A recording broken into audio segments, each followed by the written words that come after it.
It's the NOFOMO podcast. Where futures get real, we ain't missing deals.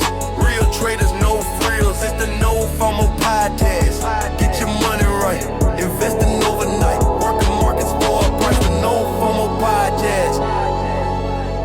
Authentic conversations, real traders, real markets, and a no-nonsense breakdown on the world markets. No one trade should make you rich.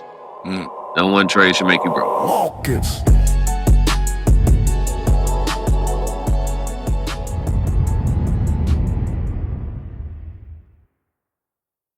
Guys, what is up? We are back with another episode of NOFOMO, man.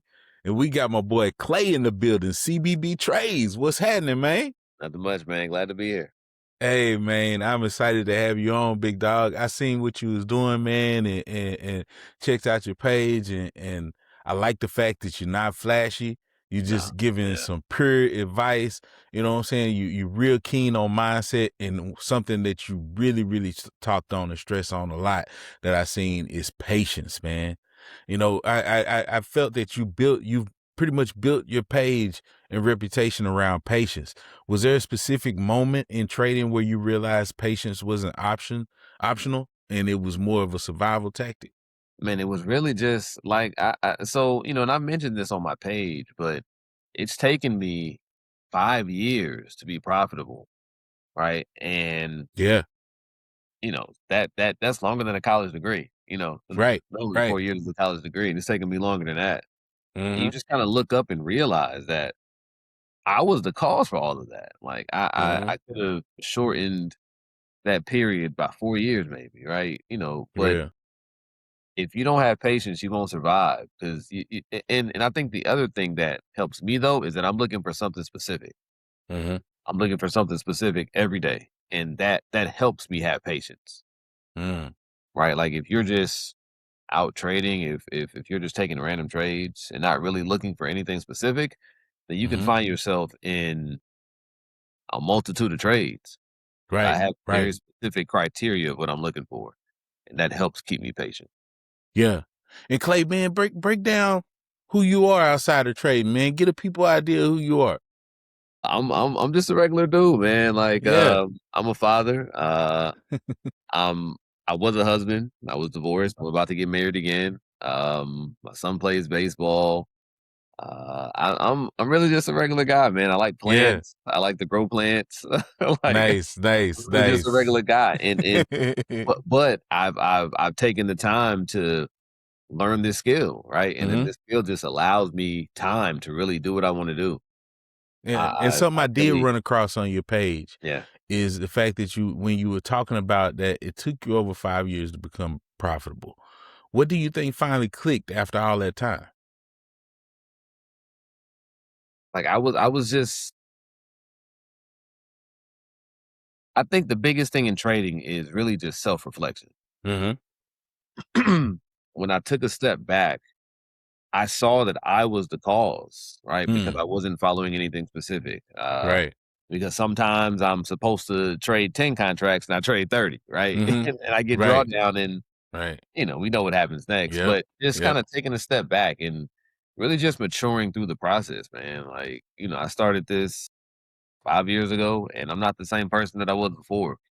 I've gone through Right. things personally, right? Like I've gone through things financially. Mm-hmm. Um, I dealt with grief during this time, and it kind of helps you just take a step back and see the bigger picture. And for me, as far as trading, I was the issue of the reason that I was losing, Mm. like because I wasn't following the rules, right? So Right. what it really started with was me just trying to stay consistent for a month, right? Which is normally around 20 trades. Mm. I just wanted to do the same thing every day for those 20 trades, and then once I got past those 20 trades, I realized like I can take one trade per day and be okay. I can take Mm. trades and be okay. It's not the end of the world. And what version of yourself started trading, and how different is that person from who you are now? Yeah. And that's a good question, right? And what you hear about when you're trading is that you always have to like look towards the future because really my higher self started trading, Mm. right? The Mm. person that I wanted to be. Right. Right. and I tell my homeboys all the time, because I have 2 other guys that I trade with, I tell them all the time, like, this is what we prayed for. Mm-hmm. Like, we have a strategy that's successful. We have discipline to follow the strategy, Mm-hmm. so you really start reaching towards a higher self. Mm. That's why I say, trading, it affects your bank account, right? Like, no Mm-hmm. doubt about that. It affects your bank account, but it changes you as a person because you learn Mm-hmm. discipline. Like, you don't you no longer negotiate with things. Like, Mm-hmm. you say you're gonna do something and you do it, Mm-hmm. and life becomes so much easier that way. Real. And Yeah, like most traders quit before they even get to a 5-year mark. yeah, bro. Yeah, What made you stay? there's just a burning desire. Like, I've dreamed about this, like, when I was in my 20s. I didn't know, like, I saw myself just sitting in front of a bunch of screens, right? Mm. Making trades on different stocks, and, that's essentially what I'm doing, right? But I trade futures. Real. I trade Nasdaq futures.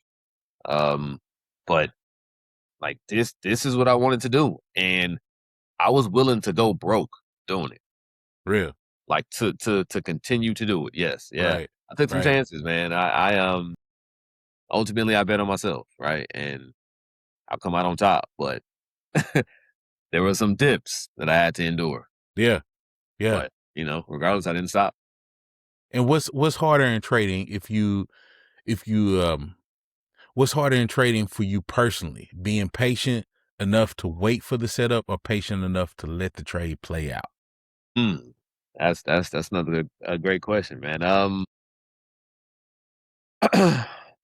I would probably say patient enough to let the trade play out, Hmm. right? Because the 2 biggest things that you have to deal with in trading is fear and greed, but they don't kick in when you Mm-hmm. think they do, right? Like, fear kicks in when you're in a winning trade. Real. That's why a lot of people close it, Mm-hmm. right? Where you have greed when you're losing, then you become the most patient trader ever, right? It's like, Real. well, I'm just gonna let it continue to bleed down, and hopefully the position recovers, man. But I would say the patience to let the trade play out based on what you're attempting to do, right? Because Mm-hmm. before you get into the trade, you should already know what you're trying to do as Mm-hmm. far as your take profit, as far as your stop and injury, of course. Yep. And do you think impatience in trading is actually tied to deeper things in life, like needing validation, quick money, or proving something? All of the above, my guy. Mm. All of the above. Like, I remember when I first started trading, man, I needed the money, right? So I was Mm-hmm. trading out of greed, which then led to impatience, Mm. which led to revenge trading, which just led to all of the deadly sins Mm-hmm. that show their head Mm-hmm. in trading. So I would definitely say all of the above. Mm. And do you you don't really post flashy lifestyle content. Was that intentional? Yes, Mm-hmm. definitely. Because I want people to listen to what I'm saying Right. and not look at what I'm driving. Right. Right, and I don't Right. even like Lamborghinis, like, that's not the type of vehicle that I would Right. ever buy. Maybe my younger self would have, right? But I'm a Right. 41-year-old guy, right? So Yep. I'm about to get married. I'm not out riding on the strip looking for chicks, right? So it's for me, it's just a different lifestyle. But yeah, that was very intentional because I want you to pay attention to what I'm saying. And I know that I may not be for everybody because I don't lead with lifestyle, and Right. that's okay, right? Right. But I want you to listen to my words Mm-hmm. versus looking at what I'm wearing. Real. And what's your opinion on the current state of trading culture online? Whereas everything feels fast, exaggerating, dopamine driven. Yeah. Just they're it's a business at the end of the day, Yeah. and they're appealing to people having FOMO, Mm-hmm. people who are 25, 26, and they're expecting to be millionaires at this age, right? Like, we all had that thought, but a lot of times it doesn't work out that way. But I just think the culture that we have now, it appeals to fast money. Yeah. And trading is fast money, but you don't get the results fast, Right. Right. right? And I think Right. that's what a lot of people lose. Mm. my trades last less than a minute. The trades that I'm in last less than a minute. Mm. I'm what you would call a scalper, right? Yeah. It took me years to get to this point. Years, a lot of blood, sweat, and tears. How important is journaling or self-reflection during those 5 years, man? Another great question. It's super important, and really, for me, that's when things started to take a turn, right? Mhm. Because if you're journaling, for me, that includes a snapshot of the trade that I took, right? The reason that I Mhm. got in, entry, stop, all of the above. But then as you review your journals, right, you start to see certain patterns. Mhm. You start to see certain things. And it's really the losses that teach you Mhm. the most. It's not the wins. It's the Right. losses, right? Because if Right. you can correct the losses, then just the trajectory is, but journaling is so important, man, because it holds you accountable. Because if you're really serious about this and you see that you're journaling, that you keep moving your stop Mhm. for whatever reason, Yep. right? You do this on trade 1, trade 3, trade 5. If you're serious about the craft and you treat it like the skill that it is, then you'll make the necessary adjustment, right? But you have to care enough about it to even journal. So, Yeah. yeah. And was doing trading for 5 years and trying to get it down is quite some time. What were some painful lessons that you had to learn repeatedly before it finally stuck? The biggest thing for me, so I would say that there were 2 things. I would Mhm. say a strategy or following a specific strategy, right? Like Mhm. I feel for the largest part of my earlier career, every trading day, I was on the charts, but Mhm. I was doing something different every day. Like there was Right. no consistency Right. in what I was doing. Um, so once I gained that consistency in what I was looking for every day, it helped clean things up. And then the Mhm. second thing I would say is risk management. Risk management. Like no Word one up. trade should make you rich. Mm. No one trade should make you broke. Yeah. Right. For me, I was trying to get rich because again, I was trading from a place of greed. Right. Mm. And that can kind of impair your decisions. You start making foolish decisions Mhm. because you rather be right than profitable. Now, I wanted to get into the G14 classified information. The Nah, strategy. okay. Okay. You know what I'm saying? So like I know how protective you are about your strategy. I seen you talk about that. You know what I'm saying? So and I know you've mentioned Anna Cullen's Volume Price Analyst book Yes. before. Yep. What did Volume teach you about the market that price alone didn't? Price can be manipulated. I think it's hard. So price can be like if you have a buyer coming in and he wants to buy or sell, or she, if they want to buy or sell a large amount of whatever they're buying or selling, right? They can work it into the market slowly. They can drop some on Monday, Yeah. drop some on Tuesday, drop some on Wednesday, right? So price can kind of be hidden, but it's hard to hide volume. It's Mm. hard to hide true volume. Yeah. And it wasn't until I started paying attention to volume that you can really see the price action, Mm. right? Because you'll have these imbalances. You'll have this aggressive bullish candle Mm-hmm. and the volume just doesn't match. Like the effort Yeah. has to match the output. Yeah.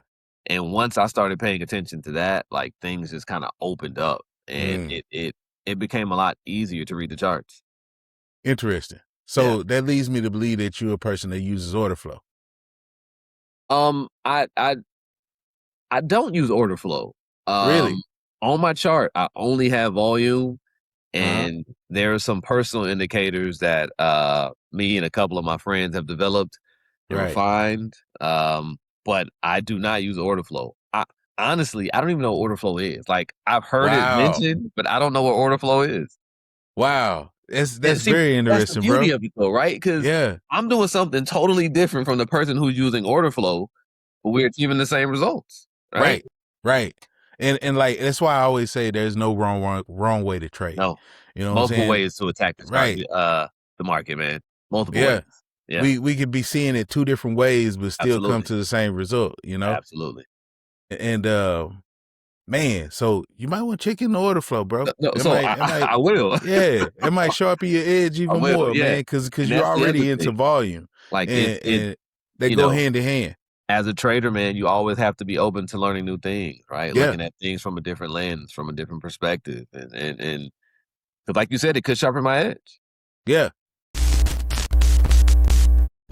Say, man, look out. If you're serious about trading futures, but you're tired of risking your entire personal account trying to level up, then you need to go check out Halcyon Trader Funding. Look, one of the biggest challenges that traders face isn't just strategy, it's capital. That's why I partner with them. They're giving traders the opportunity to get funded, trade real accounts, and actually scale without needing a massive amount of personal funds right up front. And what I personally like about Halcyon is they understand traders. They know that consistency matters more than gambling. They know that discipline matters more than hype. That's what I talk about here on the NOFOMO channel every single episode. So, if you've been grinding, putting in the chart time, working on your psychology, and you're ready for that next level, go check them out. That's over at Halcyon Trader Funding. And when you sign up, use my code NOFOMO. That's NOFOMO for a discount. Again, that code, NOFOMO, man. Over at Halcyon Trader Funding. Now, let's get back to the episode. Absolutely. And would you say that your edge comes from reading from reading behavior and context than looking for a magical setup? Repeat the question for me. Would you say that your edge comes from more of reading the behavior and context than looking for a magical setup? I would say reading the behavior and context, right? Mhm. And then in that behavior and context, looking for my setup, understanding the behavior and the context. Right. And what does a high quality trade look like to you conceptually? Yeah. So again, everything I do is based on volume. As I mentioned, there are some other things that we look for. We actually have an indicator based on our criteria that lets us know. I'm trying to give you a little bit of something for I have a couple of guys that Yeah. with we said that we weren't going to Yeah. release it until we were all rich, right? So Yeah. I'm kind of holding it tight, but Yeah. I dig it. volume is the leading indicator, man. That's what I can say. And there's some other things that we look for as far as like overall direction, trying to go with the trend. We're trend traders, right? So if we're in a bullish trend, I'm not trying to short. I want to go with the big fish and just get my piece and get out. But we have a very certain criteria that we're looking for that helps us determine if we're going to enter a trade. And that criteria and the rules that we have in place, they've saved us a good number of times, man. Nice. Yeah. So do you think newer traders focus too much on entries and not enough on understanding participation and intent in the market? I just think it's difficult for new traders because of the culture that we're in, right? Everybody's selling a course. And if you notice, I'm not selling anything. Like, Right. I have no ebook.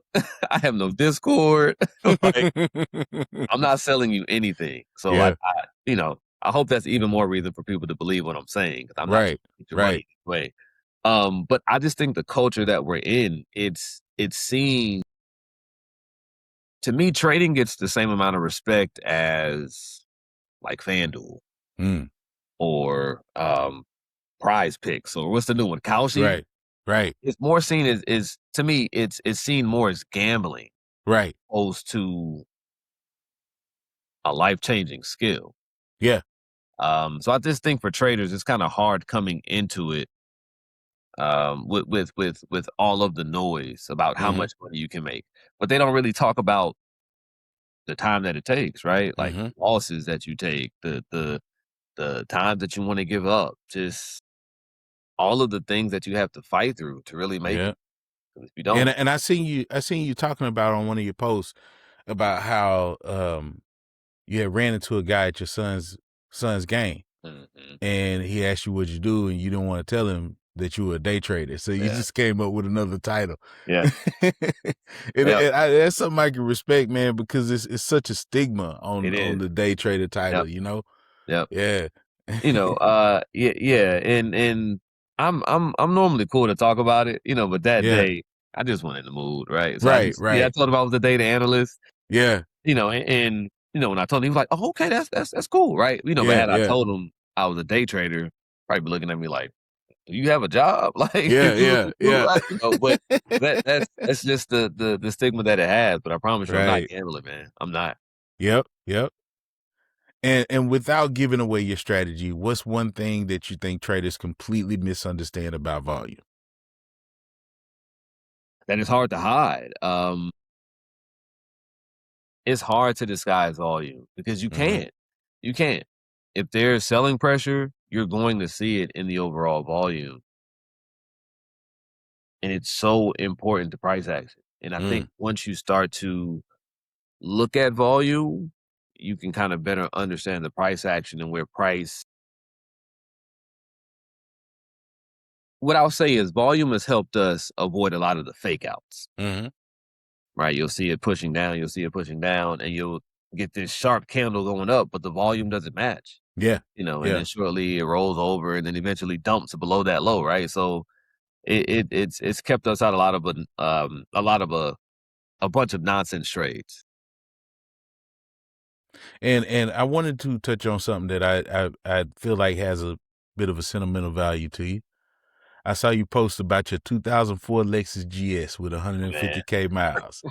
That actually told me a lot about your mindset.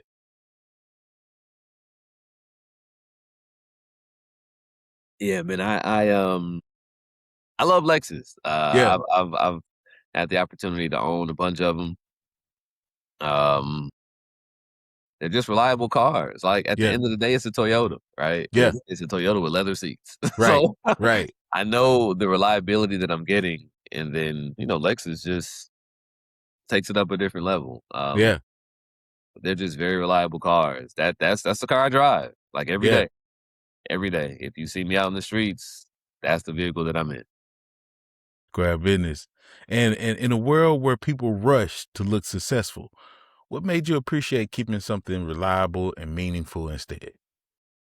Knowing that I'm not doing it for anybody else. Like I drive that vehicle because I genuinely like that vehicle. I've owned one in the past. I actually owned 2 other GSs in the past, and I like the car. I'm not. And again, I always think about it. I'm 41, right? I'm not 21, 22, so I'm not trying to impress anybody. Right. My girl loves me, soon to be my wife. My son loves me. My family loves me. They don't care what type of car I drive, right? Like, and I genuinely like this car, so I'm not doing it for anyone, and that kind of makes it easy. I don't have a test to pass. I just do what I want. Real. And you mentioned wanting to pass the car down to your son. Has becoming profitable change how you think about the legacy of fatherhood? Definitely, man. I was just thinking, he's out of school for the summer, and you know, for the most part, he knows what I do, and I ask him not to, you know, talk about it outside of what, you know, him and I. But I look forward to being able to sit down with him and teach him the strategy, right? Because then I can just imagine the trajectory of his life if he's now able to generate money at such a young age. Like he'll never need a job, and that's I always stand on it, man. That's the goal. Time freedom is the goal. Yes, we all need money. We love money. We need money to survive, right? We can't live without money. Right. But being able to control my time, being able to do what I want to do every single day, that's the goal for me. And do you think being content and grounded gives traders an advantage? Not necessarily. So I don't think it gives them an advantage on the charts, right? But kind of being overzealous and a little bit too aggressive in life Mm-hmm. can backfire on, right? Real. Real. And I made a video about this because I have more patience on the charts. I have more patience in real life. Mm-hmm. And I was always a patient guy, but now I'm just real calm, right? Yeah. I always think a cooler heads prevail. I'm not a pushover, right? Mhm. But I'm not gonna let you take me out of my zone. So I think what you do on the charts kind of imitates or what happens in life. So Mhm. it could potentially cause problems Mm. if you're not patient, right? What's something that money didn't fix for you? Respect. Mm. Money can't buy respect, man. Right. I think either people respect you or they don't. And if it takes the money, then it's not really respect, right? Like, regardless of what I was going through, I made sure that I showed up for my son, for my family, just doing things that man have to do. Mm. But respect is big. Name one trading habit that changed your life. Name one trading habit that changed. So I'll say just consistency. Mm-hmm. Consistency in following a strategy. Mm. Consistency in only taking A+ trades, right? Because Mhm. even the A+ trades lose. Right. Like, trading Right. is not 100%, and that's my biggest message, right? Trading is not 100%. Even the A+ setups lose sometimes. So why would you wanna put your money on the line for a C+ setup? Like, and I would say the biggest thing that I've said before is never lose respect for money. Mm. Trading can ultimately change how you view money because you can Mm. make thousands of dollars in minutes, seconds, right? Depending on what you're doing. So you can get in there and make $1,000 one day. Next day you only make 200 and now you're pissed, right? Because you only made 200, but you made 200 in 2 seconds, right? So, Yeah. in Yeah. the grand scheme of things, you're still ahead. You're still ahead You of the had to work curve. 8 hours for that. Right. Right. Never lose Yeah. respect for money. Somebody just worked 40 weeks for what you're Yeah. trying, sorry, Right. 40 hours for what you're trying to make, right? So Yeah. never lose respect for money, man. And what's something beginner traders should stop doing immediately? Focusing on the P&L. Focus on the process. Like, focus on truly understanding why you took that trade. And when you're looking at your strategy or how you attack the market, you need to find something repeatable. Mhm. You need to be able to find something that you can do day in and day out. So I would say stop focusing on PL or on P&L and Mhm. focus on the process. And what's one thing you wish someone would have told you in year 1? If you can conquer yourself, you can truly speed up the process. Mm. Word So up. if I could conquer myself, I don't think it would have taken. I know it would not have taken me 5 years. I Mm. probably could have done it in a year, Hmm. right? But the Wow. additional 4 years was me battling me, and that's all trading Right. is. You battling you. Hmm. And what does patience look like for you actually on a normal trading day? Mm. So I normally trade between the hours of 9:30 and like I'm done by like 11:40, 11:45. New There have York been session. days where I've been sitting and my setup didn't appear until like 11:30. I'm sitting from 9:30 to 11:30 looking at the charts, right? Mhm. Watching price go up and down. And for an inexperienced trader, you can have FOMO, right? Because you see the market shooting up 30 points, dropping, the market's gonna move. The Right. market's gonna move. But I found peace and contentment in looking for my specific strategy Mhm. and just sticking with that. And if your son watches this episode 15 years from now, what would you want him to learn from your story? Um, that the stock market is not a fairy tale. Like, you hear stories, and I think a lot of people think it's not real. Mm. They think it's not real. They think that only a certain subset of people can accomplish it. And, stereotypically, it's not people that look like you or I, Yeah. right? It's people that come from a certain cut of the claw, so to speak, right? But it's real. If you put in the work, if you, again, master yourself, biggest thing is mastering yourself. But it's possible, man. It's possible. Yeah. Man, bro. This is a good conversation, bro. Oh, for sure. Yeah. And straight value, man. And I appreciate you taking the time to come on and chop Thanks it for up having with me. me, man, because I do admire your approach on patience, and you can tell, you can hear it in your voice. You know what I'm saying? That you genuinely have taken the time to understand this thing and apply that pressure of sitting on your hands. Right. Yeah. You know? I always say, man, sometimes the best trade is a trade you don't take. Yeah. Right? Because you think you'll see something, and it's really just like, I think the other thing is, in your job, like, you're told to be active. Like, you should be getting stuff done. You should be doing something. You should always be Right. doing something. Like, there's never moments of inactivity, because why are you inactive, right? And I think sometimes we take that into trading. We take that work culture into trading. So then sitting, you feel like you should be doing something. exactly. Yeah. Exactly. Like, I have to be in a trade. I need to be in a trade. I gotta be in a trade. Let me get a trade, right? And it just ruins accounts. Ruins accounts. I remember that first year for myself. I know I would come home, and I come home from work and then get on the computer and be sitting on the computer to doggone 3, 4 in the morning, and to my eyes feel like they bleed. Just staring at charts, looking for a trade, just eyes just burning. I'm like, I guess I go and lay down now. Then, I might have took a trade, took a loss, and still looking for something. I guess I go and lay down now. You get up the next morning, go to work, come back, and do it all over again. It's people who trade, they're a special breed, man. Because we,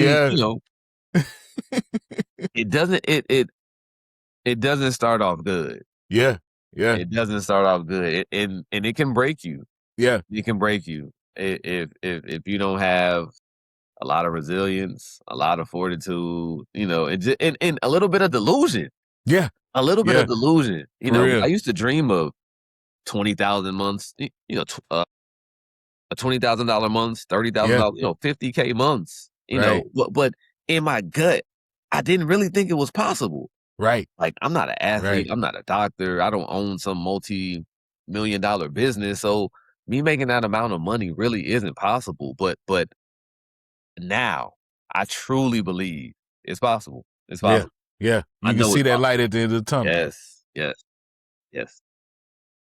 Man, that's what's up, dog. Hey, I'm following you. I'm rooting for you, big dog. And let's make sure we stay connected. Let them know where they can reach out to you at, man. Yeah, on TikTok, I am under CBB Trades, CBB Trades. And that's really the only page that I have where I talk about the trading life. Square business. Yeah. Square business, man. So that's what that is, man. I'll make sure I put it in the description so they can get right to you, man. Anybody want to connect with you, because your personality, definitely a personality that will resonate. Appreciate it, man. So, guys, thanks for tuning in for another episode of the NOFOMO podcast, where we discuss keeping it cool and adapting to today's ever-changing markets. If you've enjoyed this episode, make sure you hit that like and subscribe button so that you don't miss out on future drops. We've got plenty more insight coming your way. Until next time, stay focused, stay disciplined, and remember, when it comes to trading, the best mindset to keep is no FOMO, man. Absolutely. Y'all be cool. Yeah. And we'll catch you on the next one.